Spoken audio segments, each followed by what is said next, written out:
버핏이 애플을 추가적으로 최근에 버핏이 애플 주식을 추가적으로 매수했다는 기사 떴지 않습니까? 그죠? 1분기 애플 주식을 7,500만 주 더 샀다. 이 기사가 몇 시간 전에 뜬 거거든요. 이거. 근데 추가적으로 주식을 사는데 그때는 주식이 어디 와 있었는가 하면 그때는 주식이 여기 와 있는 거죠. 여기 와 있는 거. 그럼 여기 와 있다는 말은 무슨 뜻인가 하면 그때는 가치 투자를 한 것은 아니라 성장 투자를 한 거 아닙니까? 성장 투자를. 딱 둘 중 하나를 고르라고 생각하면 얘가 더 중요할까요? 얘가 더 중요할까요? 지금 시대는. 뭐가 더 중요하겠습니까? 지금 시대에는 뭐가 더 훨씬 더 중요한가 하면 지금 시대는 훨씬 더 성장 투자가 이겼어요. 성장 투자. 그래서 지금은 제일 중요하게 바라보는 것이 뭔가 하면 가치 투자, 성장 투자라고 얘기를 하는 것들이 있어서 자, 말씀드리겠습니다. 공통적으로 퍼가 일정하다고 생각을 해서 가치 투자는 싼 거를 사서 버티는 방법을 선택을 한 거예요. 버티는 방법을 선택을 했고 성장 투자라고 하는 건 실적이 좋아지는 것들인데 가치 투자자라고 얘기를 하는 건 뭐라고 생각하시면 되는가 하면 이렇게 생각하시면 되는데 바람 빠진 풍선이라고 생각하시면 돼요. 바람 빠진 풍선.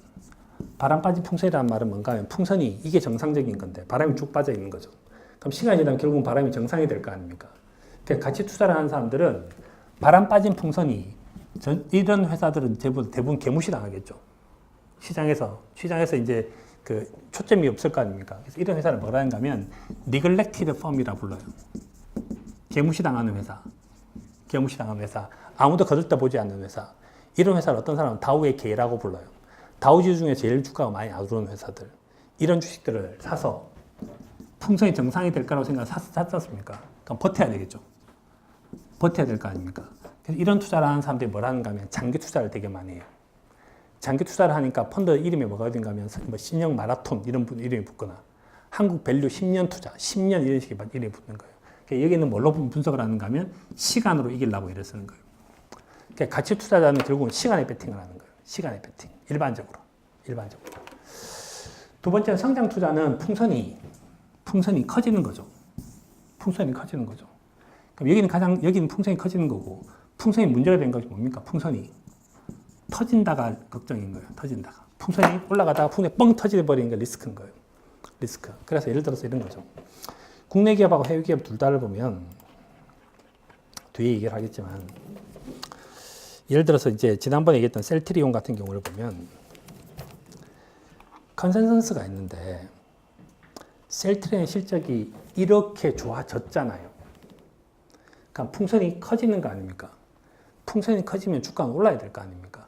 근데 그렇게 하다가 풍선에서 바람이 이렇게 빠지기 시작하고 있잖아요. 3월, 4월, 5월 현재. 그래서 석 달 가까이 셀트리온 주가가 빠졌거든요. 그래서 그때 제가 이제 와서 특강할 때도 그랬지만 만약에 셀트리온이 빨간 선이 이 위로 올라온다면 풍선이 더 커질 것이라고 기대를 할 거 아닙니까? 그럼 주가가 빠질 확률이 별로 없다는 거죠. 무슨 말씀 드리는지 아시겠죠? 그러면 최악의 케이스는 이런 케이스인데 해외 기업을 딱 들어오면 어떤 케이스도 있는가 하면 아마존은 풍선이 커져가죠. 풍선이 쫙 커져가잖아요. 그래서 아마존은 지금 성장 기업이에요. 근데 최근에 테슬라는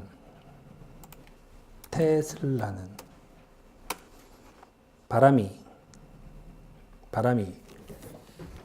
올랐다가 바람이 쫙 꺼진 거죠. 그럼 테슬라 현재 최악이에요. 왜 최악이겠습니까?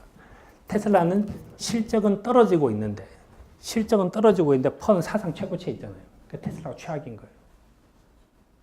무슨 말씀 드리는지 아시겠죠?